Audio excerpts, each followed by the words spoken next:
Oaks, a house in the country which I rented for the summer. As an author, I write tales of mystery and murder.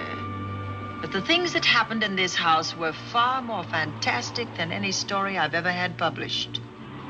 I brought a staff of servants from my city apartment, and my maid Lizzie Allen, who had been with me nearly 20 years. Lizzie?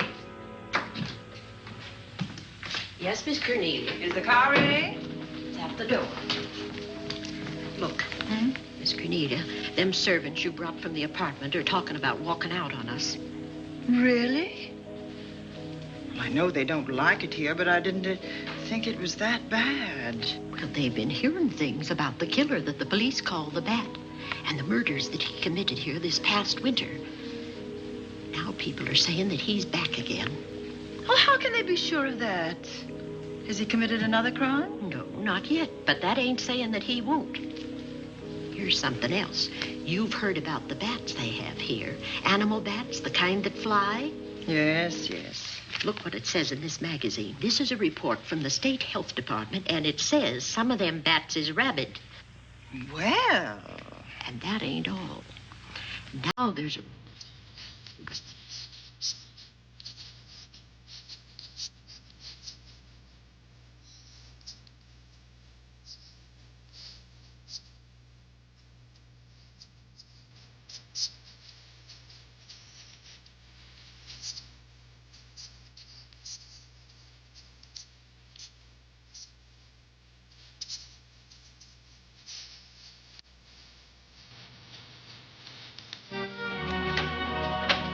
Drive directly to Zenith Bank, Warner. I'm afraid we'll have to hurry. It's near closing time. I'll get you there, Miss Van Gorder.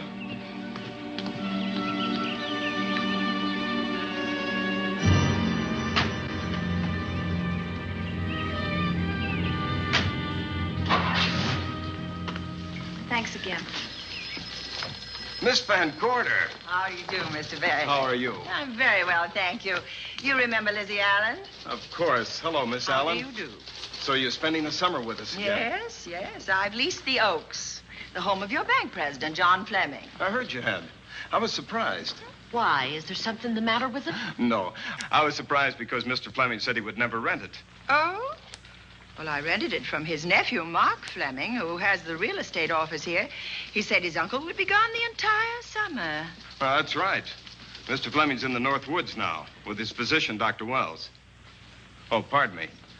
Dale, I want you to meet my wife. We were married at Christmas time. That must have been nice. Believe me, it was. Oh, here she is. My How wife, do you Miss do? Van Gorder, Miss Allen. How do you do, Mrs. How do you Bailey? do? Cornelia Van Gorder. Yes. Oh, well, I've read every murder mystery you've ever written. I just adored that weird one, The Private Morgue of Dr. X, even though it gave me the shivers. Only the shivers? Scared hell out of me. Oh. Well, I really mean that Miss Corney killed them off in that one. When you refer to my books, please don't call me Miss Corney. Pardon me, Mr. Bailey. Mr. Hines is here to see you. Oh, yes. Excuse me, please.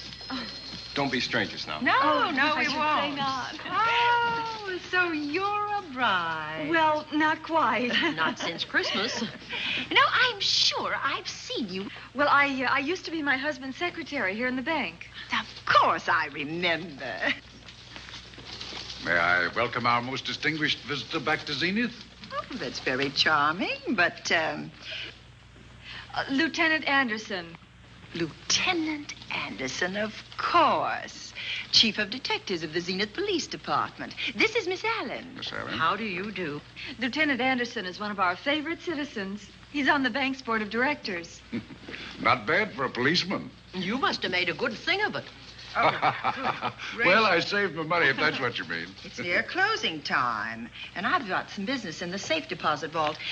Please come and see me, Mrs. Bailey. Oh, I'd love to. And you, Lieutenant. Thank you. Goodbye. Goodbye. Nice to meet you. My, what a charming woman. She moved into the Oaks just the other day. That house is a proper setting for a writer of mysteries. Oh, it certainly is. Vic, what's the matter? Come in here, both of you.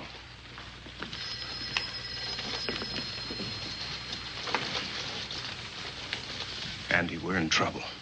Wendell Hines came in to pick up $350,000 worth of bonds that we were holding as collateral for a loan.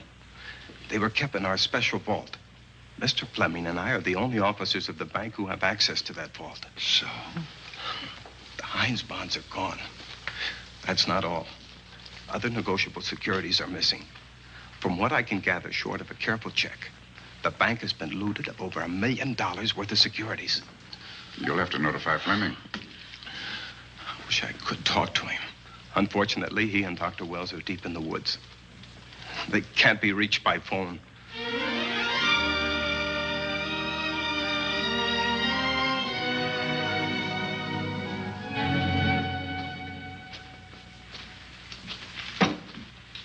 What is it?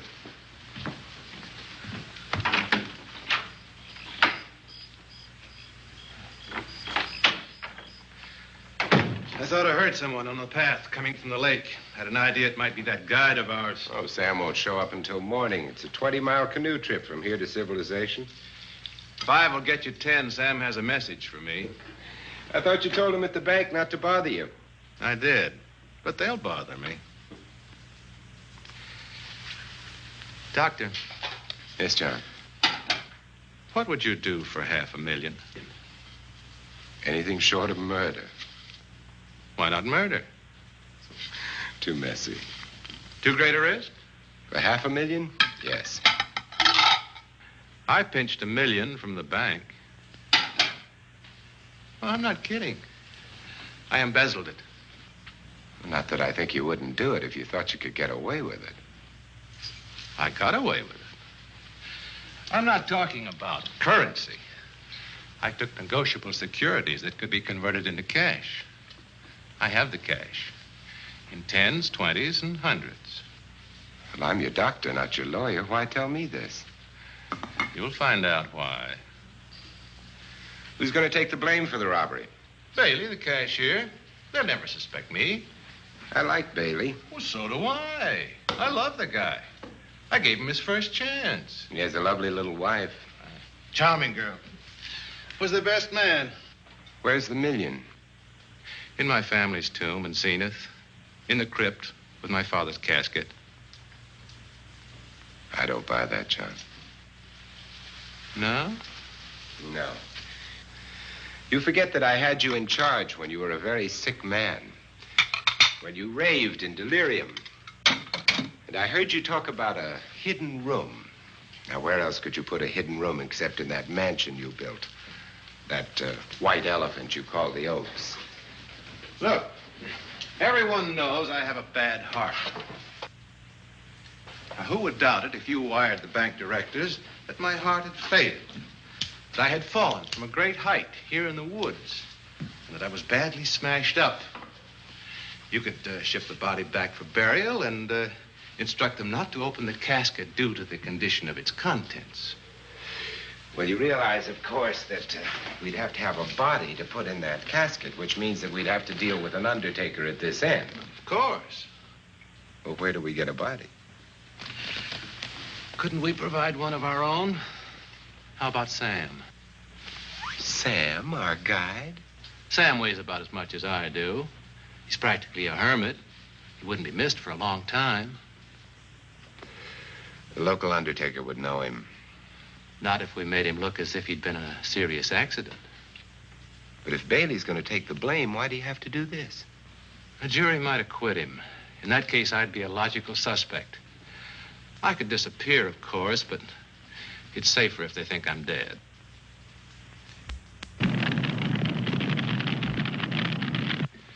What if I don't go for this deal? In that case, it would be too bad. You mean you'd kill me? What else could I do? Now that I've told you about the $1 million, I'd say you were shot in a hunting accident. Now, look, Doctor, if you can find another body instead of Sam's, it's all right with me. There's $500,000 in it for you. I'll do my best. I smell smoke. So do I. What's that noise?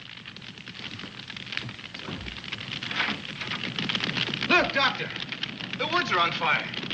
coming this way. We've got to get out of here. Out the back way. We will. As soon as I provide that body we were talking about.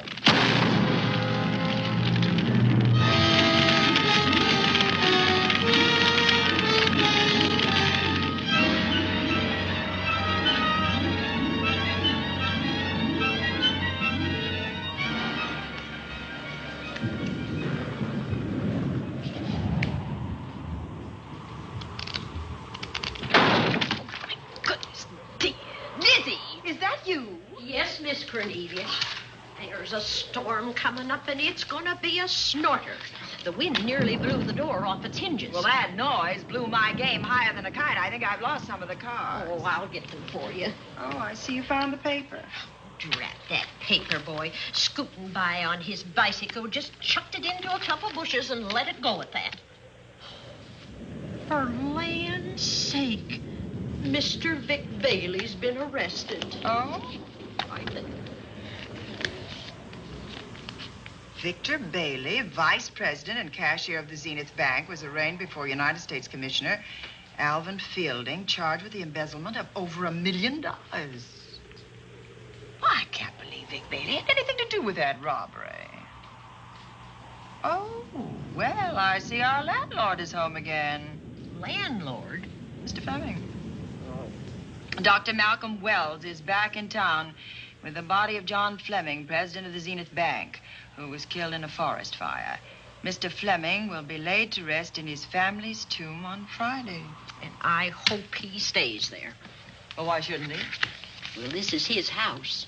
And ever since he died, some funny things have happened here. For instance? The housekeeper, the cook, and the butler said that they heard strange noises at night. And the upstairs maid swore that she met a man without a face coming up the back stairs. Oh, so that's why they quit and left me to run this place without a staff. They didn't tell you, Miss Corney, but the truth is they were scared to stay. But you're still here, Lizzie. Haven't you seen anything? No. No, and even if I had, I ain't afraid of ghosts. They're afraid of me. Honest, Miss Corney, a spiritualist told me once that ghosts was allergic to me. But this bat feller they keep talking about in the paper, I guess he'd be different. No, I don't think you'd have the same effect on him. Oh, dear. What are they trying to do? Drive people away from this part of the country? Why, what does it say about the bats? His specialty seems to be killing women. My goodness, 2 of them in one night. All his victims died the same way, like their throats had been ripped open with steel claws. That's a charming little caper. I'll have to try it sometime. In a book.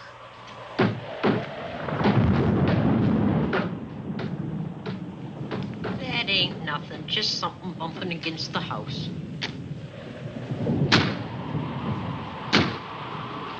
That's just the wind banging a door. Pay no attention to it. Listen to this.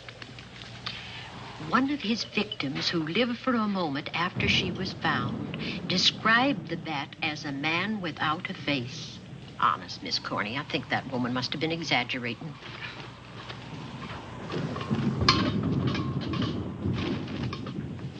That's just that heavy tapestry at the top of the stairs. I know. I've heard it before on a windy night. That sounds as if there was someone on the stairs. I know there isn't. At least there shouldn't be. There ain't. Them's just the noises you hear in any old house on a windy night. It says here that the bat never leaves no fingerprints. That's understandable. Having no face, he probably has no fingers either. Lizzie!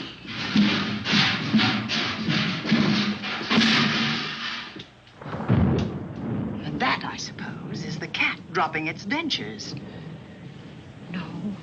No, I don't think so. But I think it's something should be looked into.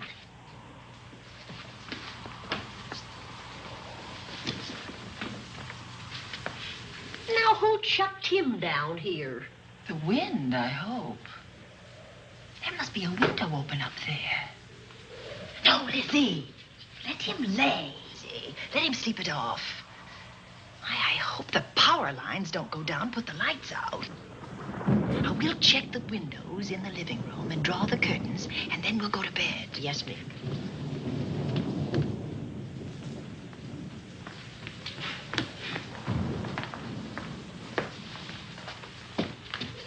I won't be a minute.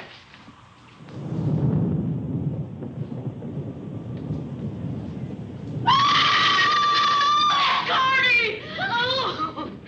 What is that? Oh, when I went to get the tape, I turned the latch off. I forgot to turn it on again. He's out there. He was coming in.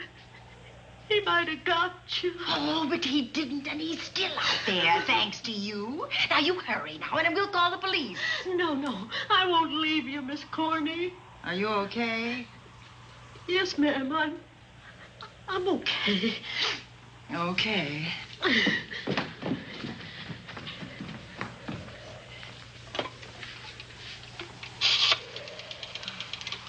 Operator? Give me the police department, please. Zenith Police Department.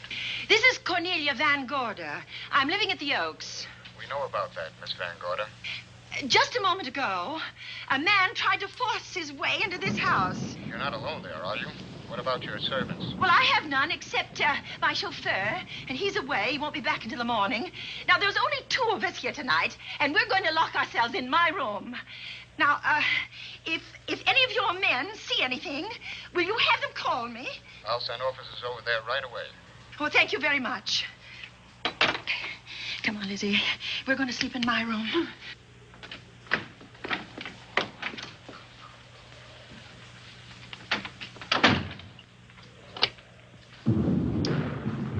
Well, nothing can get at us in this room now, I think. This door seems good and solid. Like the door to a tomb.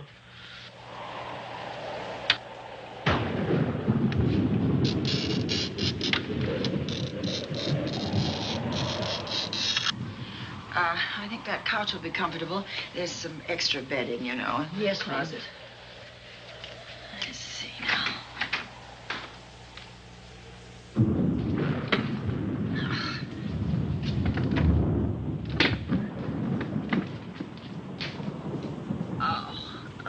Huh?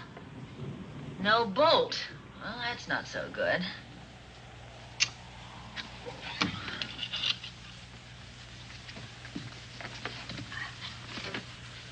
Oh, what's that for? That, my good woman, is a booby trap. If anybody tries to open this transom, this will be knocked off, and we'll hear it fall.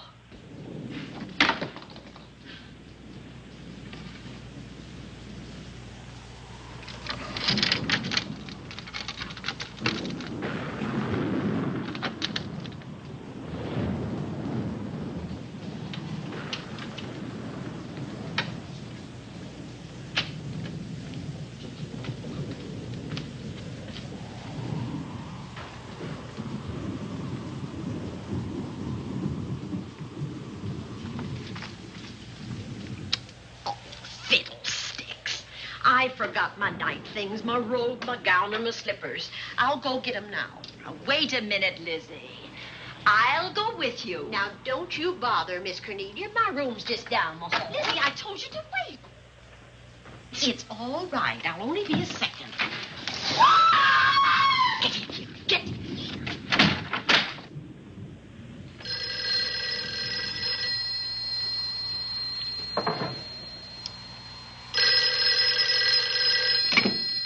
Yes? Miss Van Gorder? Yes? Zenith Police Department. There's a police car just outside your house, and the officers in it have reported that there's no sign of a prowler anywhere on the grounds. Oh, the man's inside now. He's in the hall, just outside my bedroom. Have your men break through the kitchen door and search this place from top to bottom. Okay, Miss Van Gorder. Sit tight. I will. I have a gun, and I know how to use it.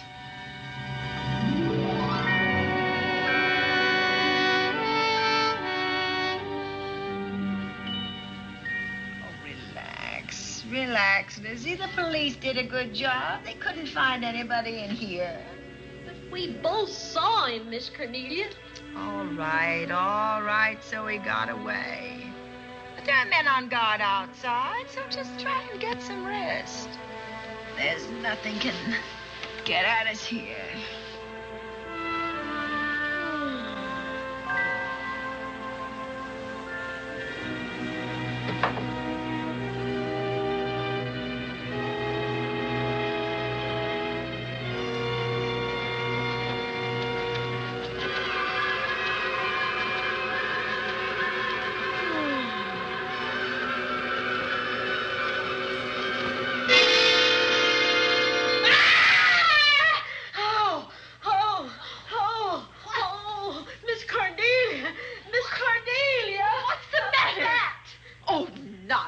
You've had a nightmare. Maybe I did. But there was a bat and it bit me. And it flew in that closet. Oh, good gracious, Lizzie, you're right.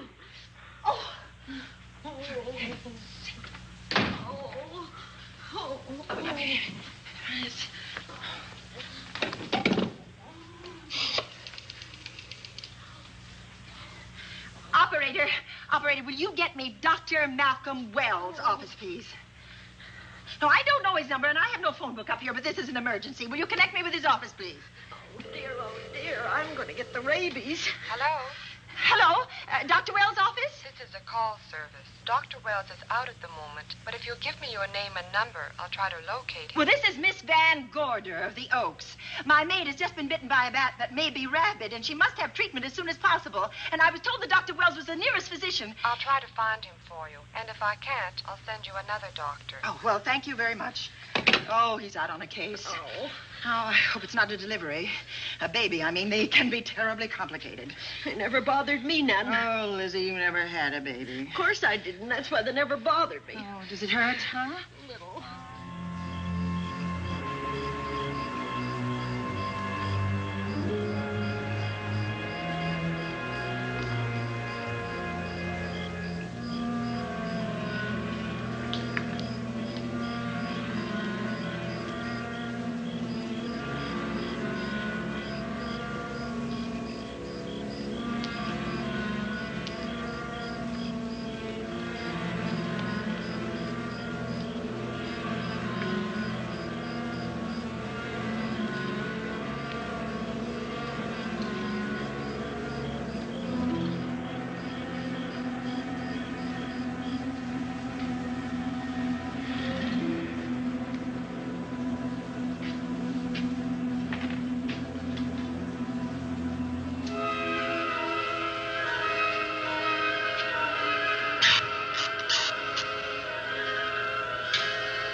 Dr. Wells? Are you there, Dr. Wells? Are you there, Dr. Wells? This is the operator. Your call service is on the wire. It's an emergency. This is Dr. Wells. This is your call service, Doctor. Oh, hello. I was just doing an experiment. I left the receiver off. That's what I thought, but I kept trying. Miss Van Gorder at the Oaks called and said that her maid had been bitten by a bat, and she's afraid it might be rabid. What? Oh, all right. Tell her I'll be right over there.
Who's there?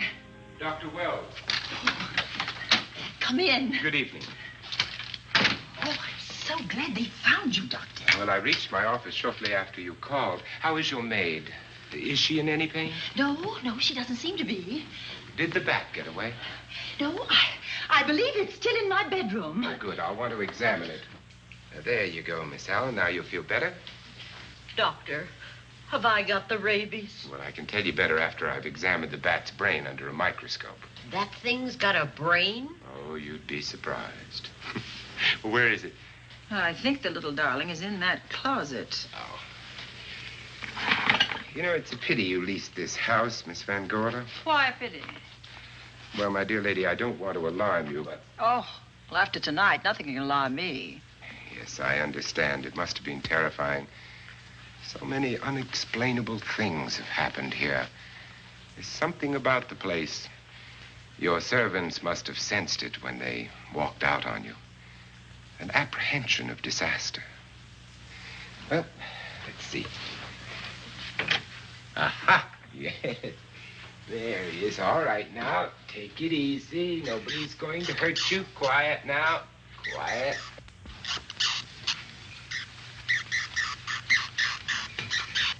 And he looks quite normal. Doesn't seem to be sick at all. Oh, ain't that nice? I've been worried about him. Well, you should be. From his appearance, I'd say that he doesn't have any infection. In which case, you've had a narrow escape. Now, you take one of those tablets I left for you, and I'll guarantee you a good night. And I'll drop in on you tomorrow. Oh, thanks for everything, Doctor. Now, don't worry. I can find my way out. Oh, I know you can, but do let me help you. Oh, don't forget that once I'm gone, you'll have to climb those stairs alone. Oh, I'm all right. I'm armed now. Can you shoot one of those things without shutting your eyes? Oh, Doctor, there are guns in every book I've ever written. I don't write about things I'm unfamiliar with. Lock the door, Lizzie. Good night. Yes, ma'am. Good night, Doctor. Accident? No, the wind blew him down. Oh. I think. Oh. Did you know that young Mark Fleming leased you this house without notifying his uncle? No, I didn't. Well, it doesn't matter now. John Fleming is dead, and Mark's his heir. But if John were alive, he would warn you to leave here, Miss Van Gorder. Really? Yes. It's been a tragic place for anyone who ever lived in it. Well, good night. Good night, Doctor. Who's out there? Nobody you need worry about, Doctor. Oh, it's Andy. That's right. Oh, good evening, Miss Van Gorder. Good evening, Lieutenant. Somebody sick here? My maid was bitten by a bat. Oh? A rabid bat? Well, I'll know for sure when I get to my lab. I caught the bat. It happened indoors? In my bedroom, yes. How'd it get in? Well, there are many ways a bat could get in a house. You ought to know. I spotted this hole in the window the minute I got here. Why? That's where the two-legged bat got your door open. Miss Van Gorder told me that she phoned headquarters at Zenith. Yes, I phoned twice. The second time was after the prowler got in the house. Weren't you at headquarters, Andy? No, but they contacted me. An officer came and searched the house from top to bottom, but they couldn't find the bat. You better have this window fixed tomorrow. Oh, yes, I certainly shall. Listen, I'd better be going. I'm due in surgery at 8 o'clock in the morning. Good night. Good night, Doctor. There'll be a man patrolling the grounds all night, Miss Van Oh, Gorder. thank you. And nobody inside, Andy? Why should there be? Well, how do you know but what the bat is hiding somewhere in the house? I'm quite sure he isn't in the house, Doctor. Not now. Good night. Good night.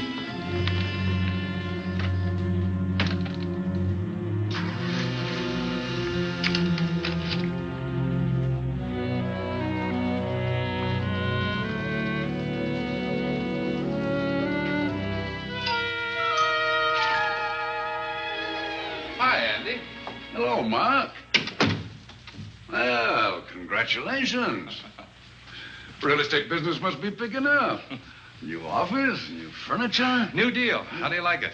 Looks expensive. Are you squandering your inheritance? Oh, I haven't got it yet. Well, the paper says John Fleming left his entire fortune to you. Funny thing about that entire fortune is that we can't find it. No kidding. Oh, all Uncle John had in his bank account was a couple of $100. And his safe deposit box was empty. If we don't find that missing million, mine will be empty, too. How come? Well, all my savings were invested in Zenith Bank stock. The examiners won't certify the bank is solvent until those stolen securities are found. So the stockholders have voted an assessment that'll wipe some of us out.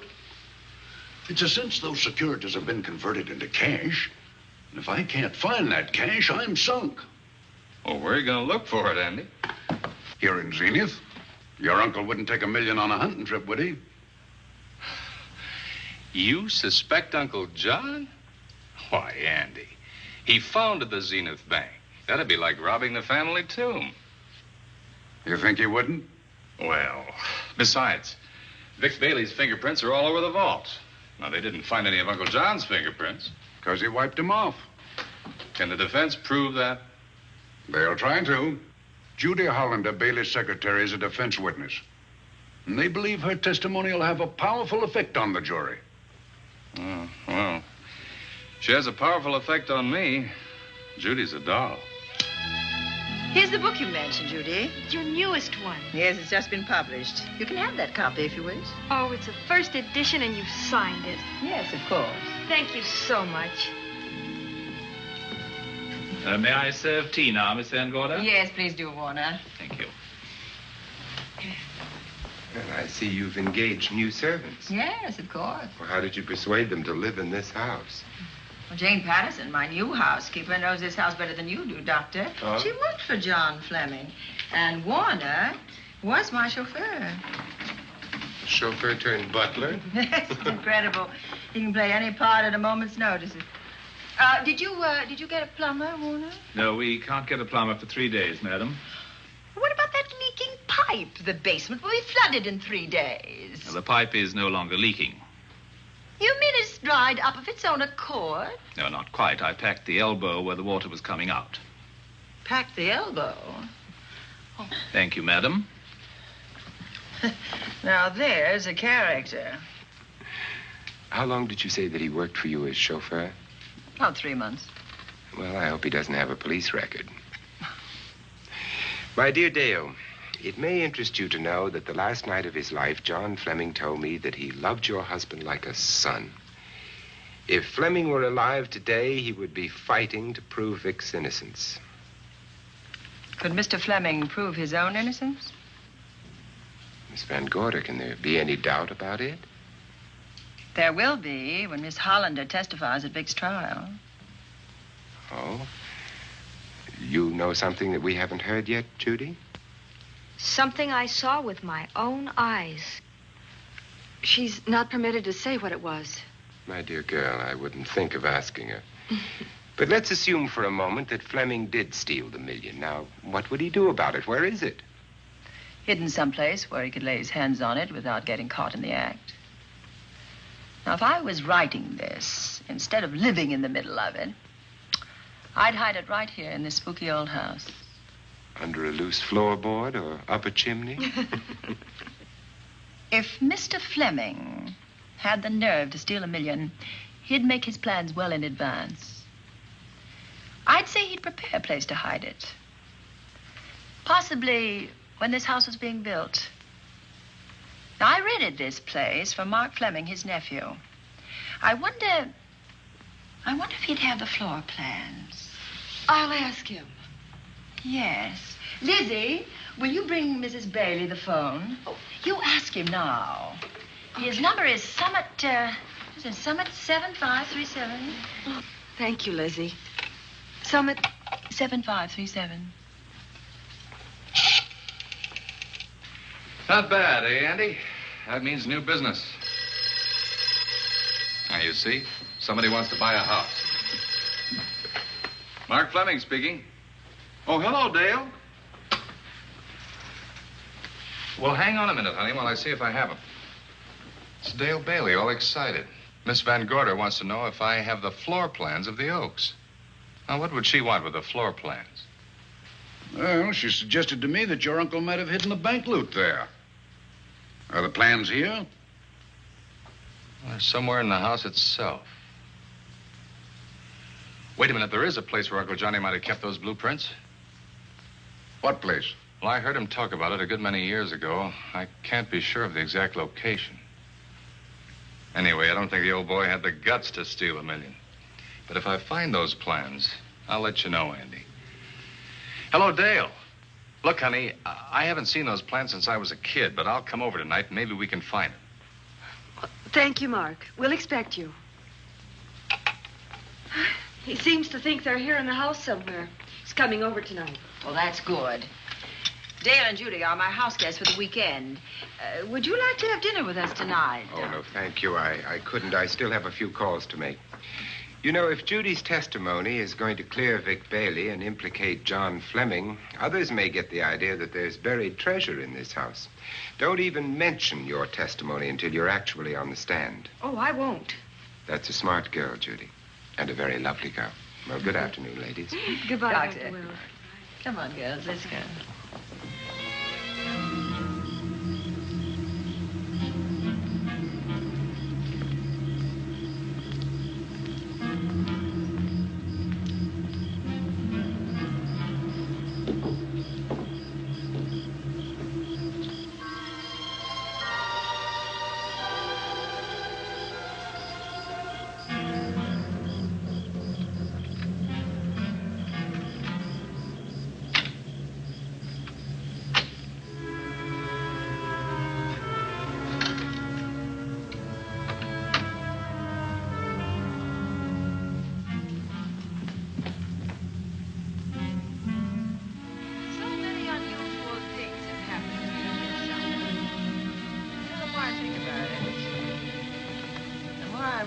I should be putting them down on paper.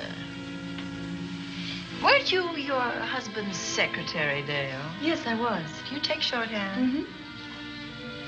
Oh, my dear, if you'd like to have your mind occupied, I want you to work with me while I write the story of this fantastic criminal, the Bat.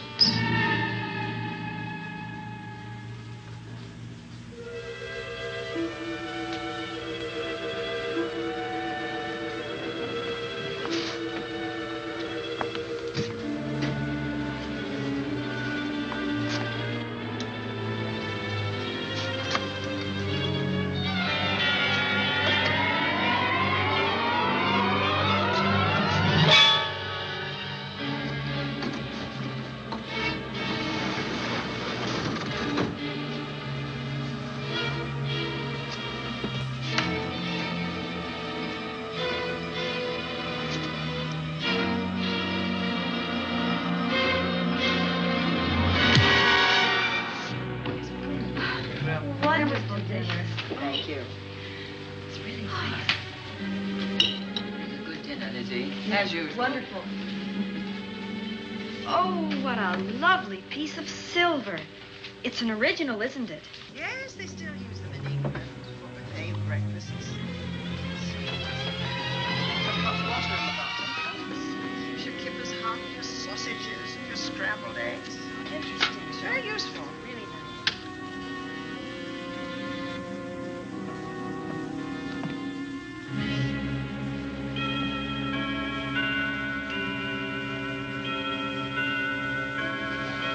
Clock hasn't struck the hour in the last 10 years, if I'm to believe what Mark Fleming told me.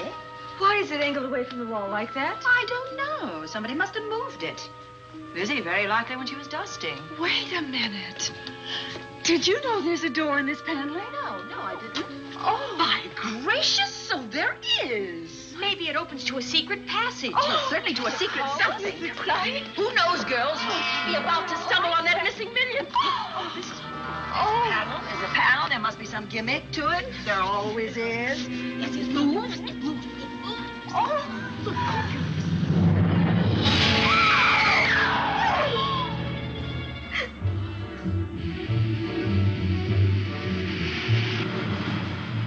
Calling car 11.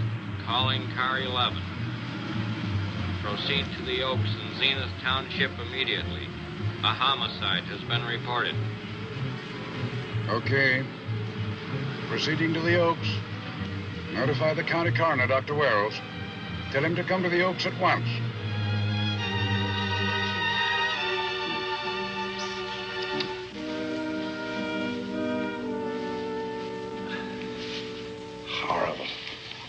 his throat has been torn by some creature with fangs or claws. That's his sign. We found it on the others he killed. I'd hoped those reports that he was up to his old tricks again were pure imagination, but apparently they're based on fact. He's come back. Back to the scene of his kills. Yes, that's who I mean. That's who did this. The bat. Who found Mark? We all did. And his Dale and Judy and I. Lizzie was in the dining room. This is my new housekeeper, Jane Patterson. You know, she worked for John Fleming. I know her. Where were you, Mrs. Patterson? In the kitchen, cleaning up. I cooked the dinner tonight. Did you know that the secret closet was here? No. It was behind the grandfather's clock. Well, it was I who found it, really. Noticed the clock had been moved and the door wasn't quite closed. I'll get it.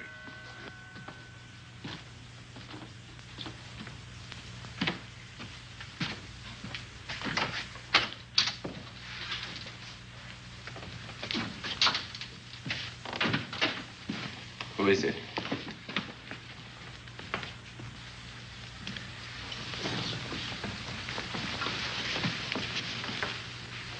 Mark Fleming. As coroner, you saw the same wounds on the others. How long's he been dead? Oh, I'd say about a half an hour. Do you believe it was the bat? That's a bat's trademark. Perhaps he's still in the house. That's possible. Why should he be? Because he's looking for something, and like you, he believes it's here. And he's a persistent killer. I would advise you to get out of this house as quickly as possible, notwithstanding our expert police protection. Have you called the morgue? They're on their way here. Oh, good. I want to examine the body before they get here. May we take it into another room? Yes, to the sunroom in the back. Thank you. Give me a hand. Excuse me.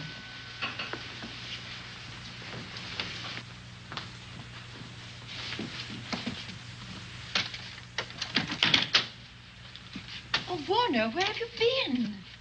Well, madam, has it been an accident? There's been a murder. Mark Fleming, the young man from whom I leased this place, was killed here tonight. They know who did it? Well, they believe it was the bat. I'm sorry I had to use the front door, Miss Van Gorder, but I forgot my keys, and when I rang the bell at the kitchen door, there was no response.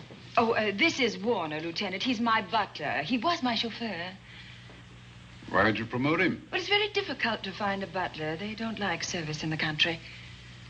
Have you been a butler before? I've served in many capacities, sir, but this was my night off, and I forgot my keys. I heard that part. What time did you leave the house tonight? Oh, about 6:30. I had dinner at Wiley's Roadhouse. Can you prove where you spent the rest of the evening? I can try. Try hard. And don't leave the house. I'll get to you later. Very good, sir. I shall be in my room, Miss Van Gorder, if you need me. Yes, Warner. Surely you don't think he's... Warren and I have met before. I can't recall where or when, but I will.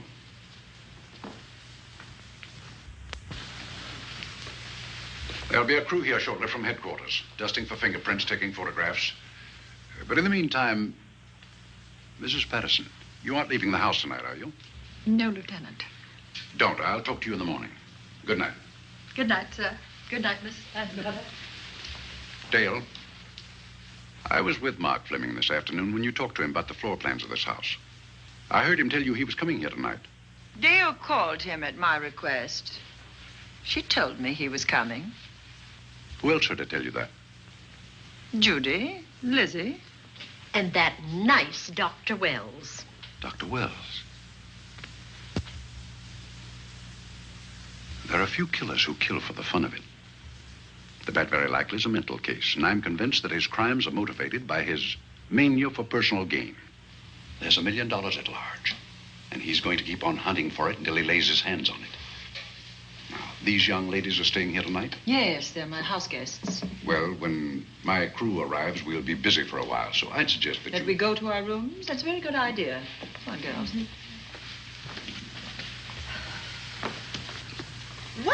police guard for this house tonight, Lieutenant. You've got one. I'm going to cover this place tonight from the attic to the basement. If the vet makes another call, I'll have a little surprise for him. Who is he? Have you any idea?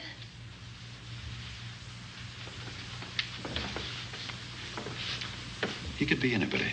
So far, there are clues to his identity, but nothing we could take before a jury. I'm afraid we must look higher than the criminal world. He may be a merchant, lawyer, doctor, scientist, one of the pillars of his community. Ladies, lock your doors tonight. Stay behind them. I promise you'll be safe. Good night. Good night, Lieutenant. Good night.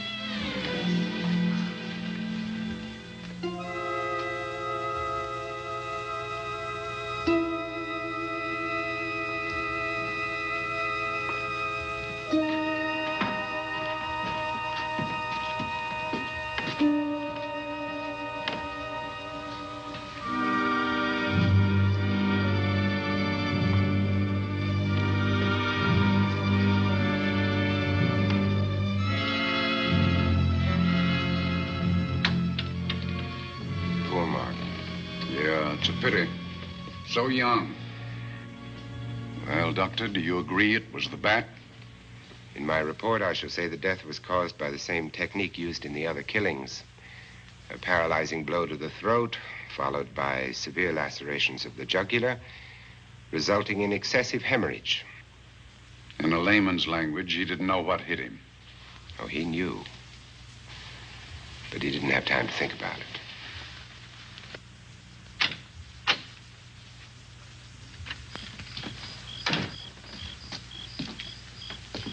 Staying here tonight, Andy? Well, until I check the doors and windows, but I'll be back bright and early in the morning. Neither snow, nor rain, nor heat, nor gloom of night stays these couriers from the swift completion of their appointed rounds.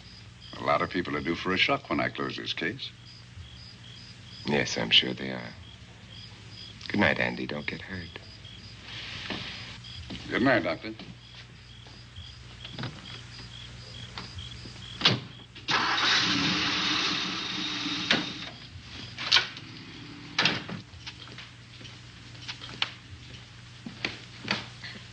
You know, I think we'd better let you get some sleep. Oh, well, Lizzie and I share this room for mutual protection. You know, one night, a storm blew the wires down, put the lights out, and I went out the next day and bought a half a dozen of these things. You better take one with you, Dale. Oh, thank you. We'll go across the hall now. Are you sure there's nothing else you need? Oh, no. Quite sure. We'll be all right. Well, if anything bothers you, you just sing out, and 2 strong women will come to your rescue. Oh, nothing will bother us. Not with Andy on the job. No. Well, good night. Good night, Miss Van Gorder. See you in the Don't worry. Everything will be all right. We won't. Good night. Good night.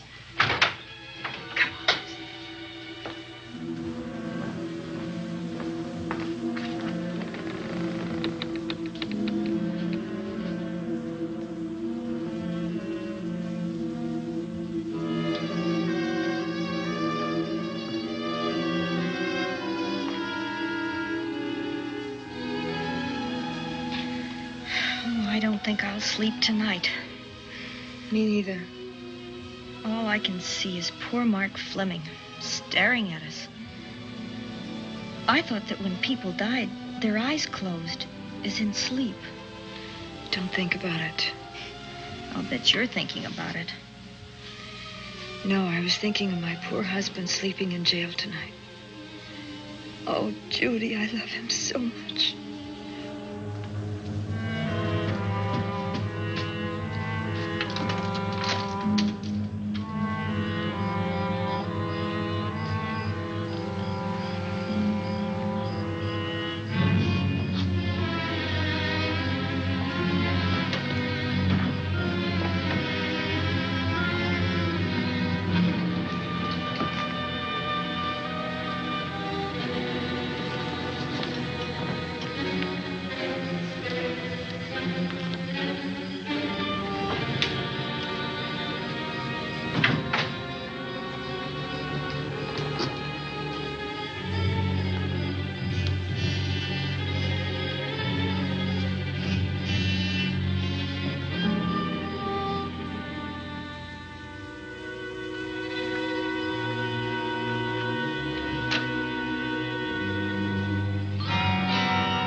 that noise?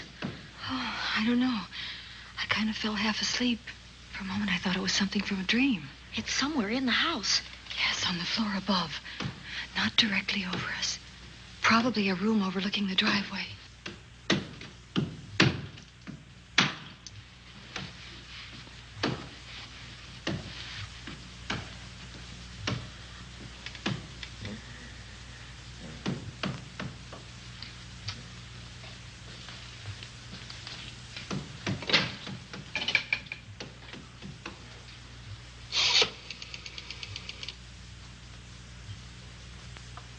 Should we call Miss Van Gorder?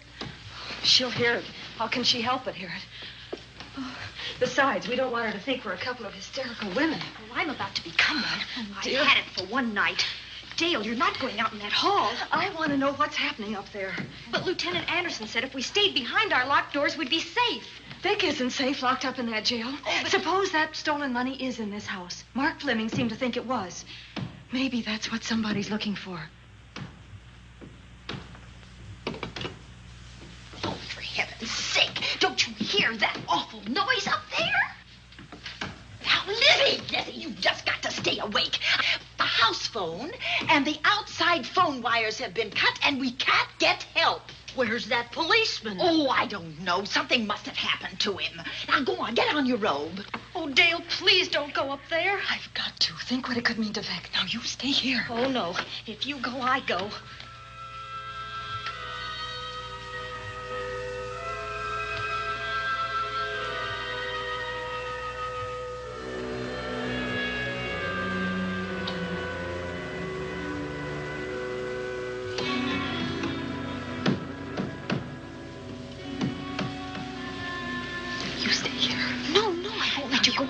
You wait here. I'm going to see what it is. Oh, please let me go with you. Judy, will you warn me if anyone comes? I'll only be a moment.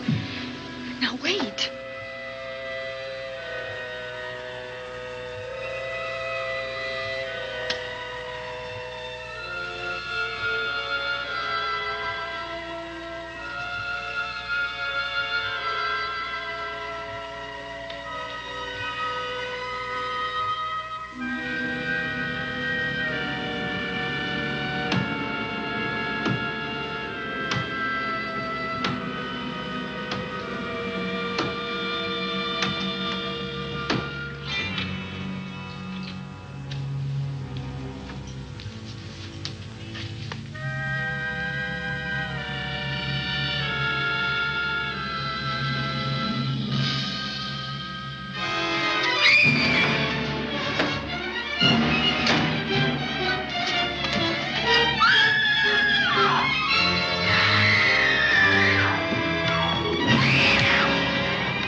Give her to me. I'll look after her. Oh, Dale.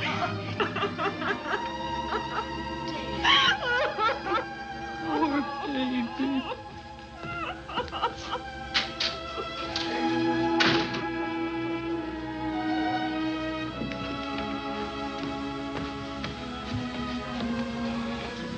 Judy.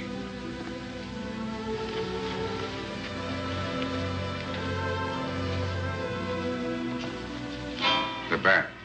Yes, the bat. He caught her at the head of the stairs. We saw him rushing down the stairs as we came out of the room. I hurled that after him. I hit him, I believe. I'm going to cover this place from attic to basement, you said. Well, what were you covering when that poor child was murdered? Where were you? I saw a man outside in the grounds. I went out there and hunted him. I heard him in among the trees, and so I followed the sound of him as far as the brook down near the back road. And then I lost him. I'd rather give my own life than have this happen to Judy. But I told you to stay in your rooms and lock your doors and stay there. What was she doing at the head of those stairs? That was my fault. They heard a strange noise. Heavy pounding in one of the rooms on the third floor. We all heard it. I wanted to see what it was. Judy, wish she wouldn't let me go out by myself. I made her stay on the balcony. What about your new butler? Oh, well, he's in his room, I suppose. Oh, Mrs. Patterson. Oh, yes. Did you know what happened here? No, sir, but I heard the screams. I went to call Warner. We have rooms on the same floor, but he wasn't in his room. His bed hasn't been slept in. If Mrs. Patterson heard the screams, Warner could certainly hear them. You're quite right, sir. I heard them. Oh, you did? And where were you? Outside in the grounds. Miss Holland has been murdered. No. Oh, so you're surprised. Shocked. Well, I've seen better performances. I remember you now. Your name's not Warner. I've got a circular in my office with your picture on it. The Chicago police not so long ago were hunting for you in connection with the robbery. You're right again, sir. And they found me and they tried me and I proved my innocence and I was acquitted. That could have been a lucky break. Where were you when this child was killed? I told you before, sir. Outside. What were you doing there? I was following you. I saw you leaving the house, and it seemed that you were hunting someone. I thought you might need some help. Oh, yes, sir. I followed your flashlight down through the trees. Then it disappeared. And then suddenly, as I was staring out into the darkness, I was struck by something on the back of the head. The next thing I knew, I was lying on the ground. I realized I'd been knocked out. I wish you had been knocked out. But then we'd have found you with your mask still on your face. You were hit here in this house with this poker as you were rushing down those stairs after that child was killed. Oh, no, sir. You can't pin this on me. I'm not the bat. I've never killed. I couldn't kill. I won't take the rap for this.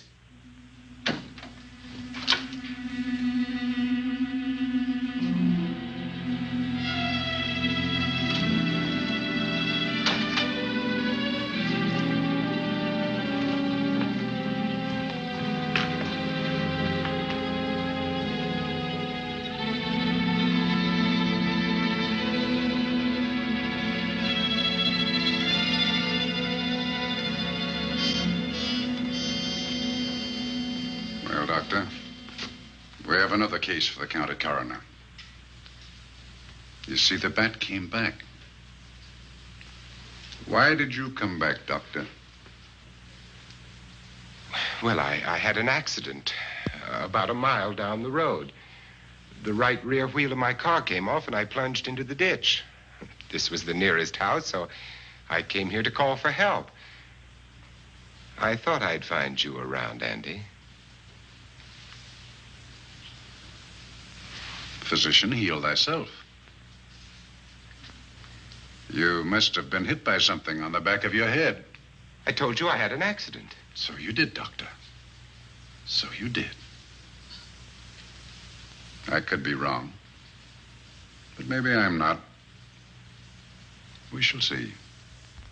All right, dear, let's start a new chapter. For days, the murders held the headlines. Lieutenant Anderson grilled us and ransacked the house from top to bottom. Warner was not placed under arrest, but his every move was watched.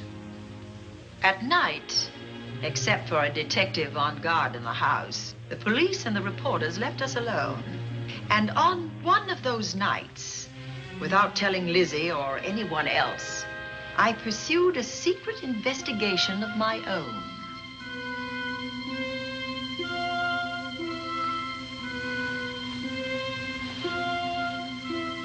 It was in an empty room on the 3rd floor where we kept our trunks and other things.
bright idea to kill me in my own lab and let people think that I'm the bat.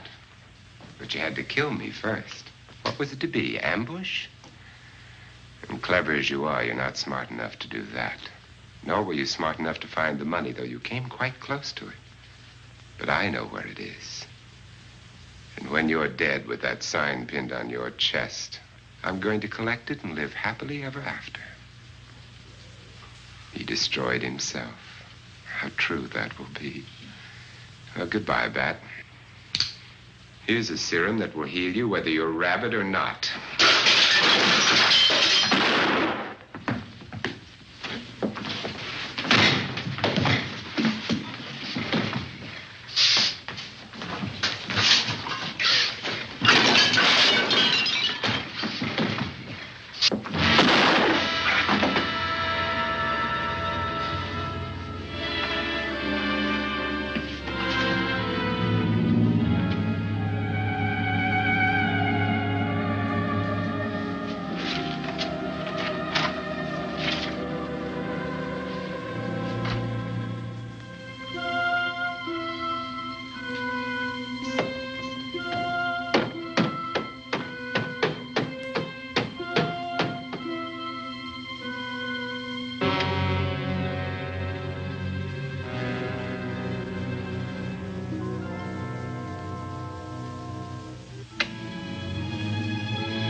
Something's wrong. Something's wrong.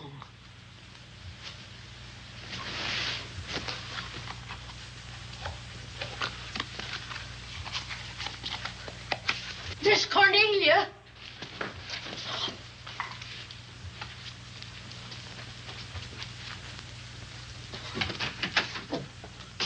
Miss Cornelia!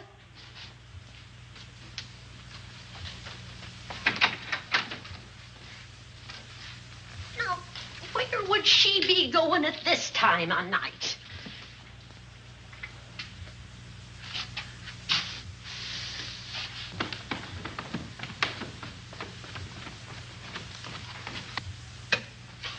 Well, land's sake.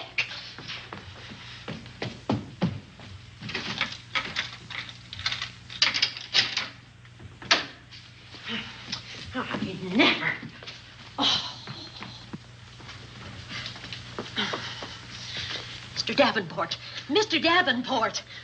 Oh, a fine thing. The door unbolted, the chain off, and you asleep on the job. Wait till Lieutenant Anderson hears about this. Come on, wake up. What's the matter with you? I don't know. My head hurts. My whole body's numb. Here, take a sip of this. Try to snap out of it. I'll be back in a minute.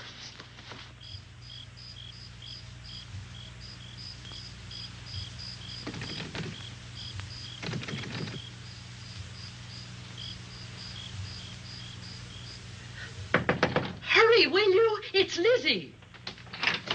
I'm terribly worried. I can't find Miss Cornelia anywhere, and something's happened to the policeman. I don't know what. Get Warner. Bring him to the drawing room. Tell him we need him.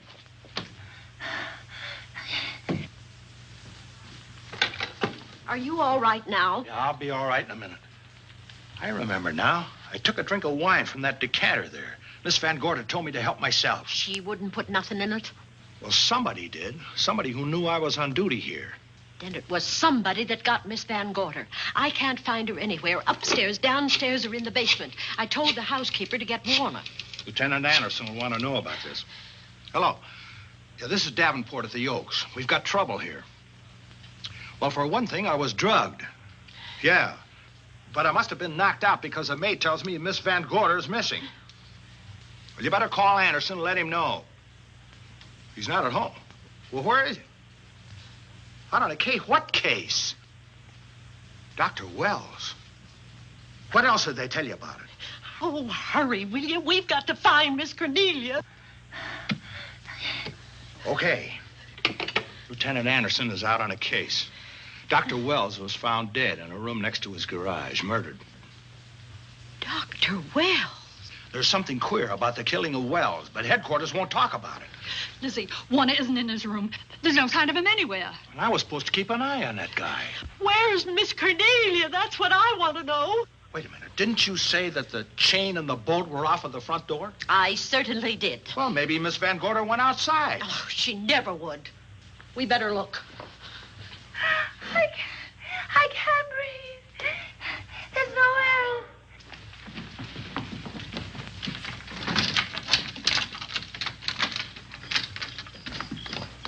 Miss Cornelia. Oh, Miss Van Miss Gorder. Cornelia. Miss Cornelia. Miss Van Gorder. Look. There's a light in that room on the 3rd floor.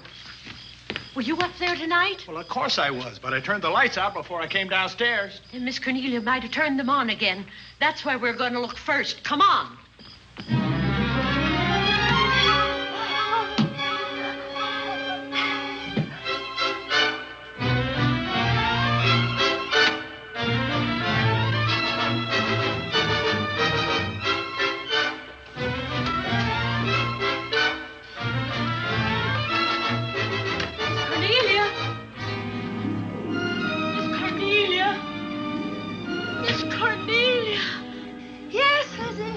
I'm here.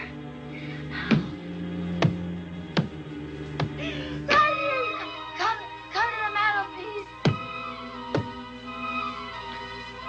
Here we are, Miss Van Gorder. What do we do now? Over the mantel, there are 5 panels. Strike it with your hand.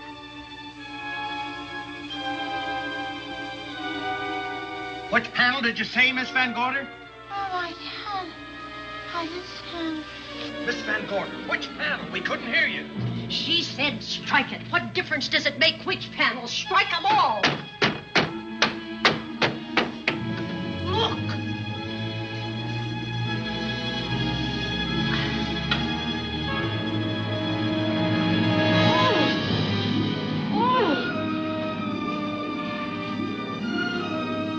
Oh, it's all right now. It's all right, dear. Lizzie's here.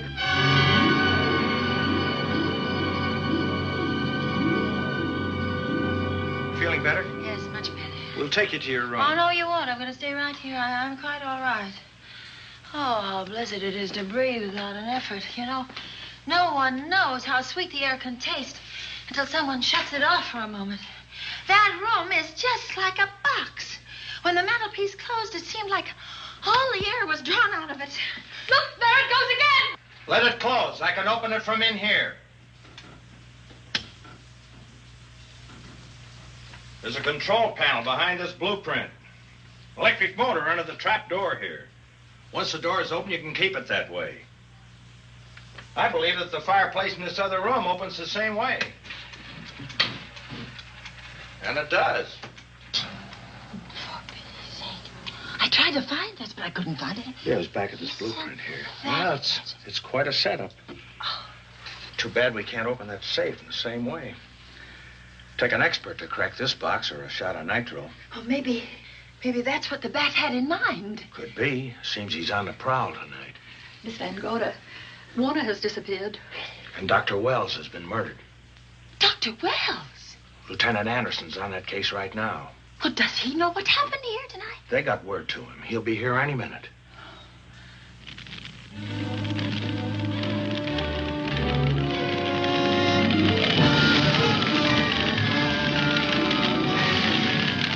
What's that noise? Miss Van Gorder, the garage is on fire. Scott, look at that. Lizzie, put that light out in the other room. Now, where are you going? To report the fire. Well, you just stay right here. But Miss Van Gorder, the garage. Well, let it burn. You watch the stair. Can't you see that fire was set to get us out of the house? Out of the house? Were you talking about the... Yes, I'm talking about the bat. Now that the lights are out, he'll think his trick has worked, and we've gone. He'll be here any minute. Well, so will Lieutenant Anderson. I hope so, but the bat will be here first. And he'll kill again if we're in his way. We've got to be as clever as he is.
You'll be safer downstairs. I'll take care of you. Well, the others can go, but I'm going to stay right here. All right, but get out of sight.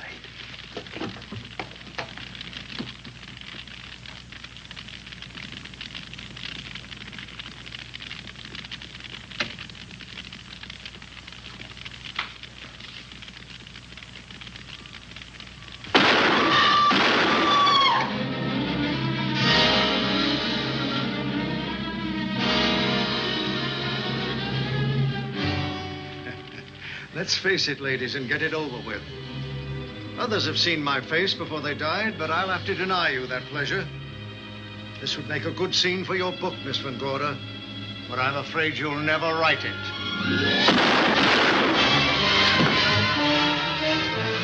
That is Warner.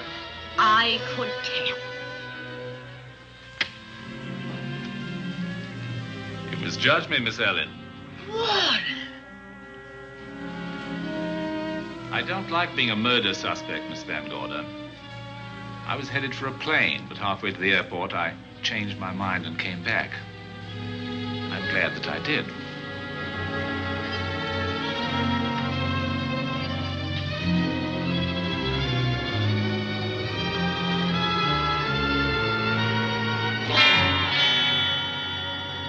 Why, it's Lieutenant Anderson.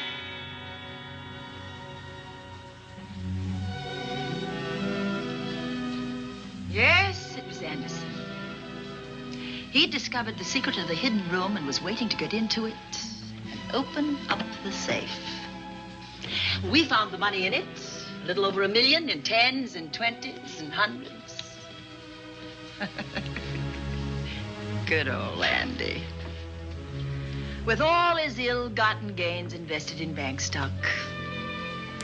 It's rather a clever way to hide stolen money. In the open, as it were. And so respectable. But don't try it. No matter how clever you are, you can't hide murder.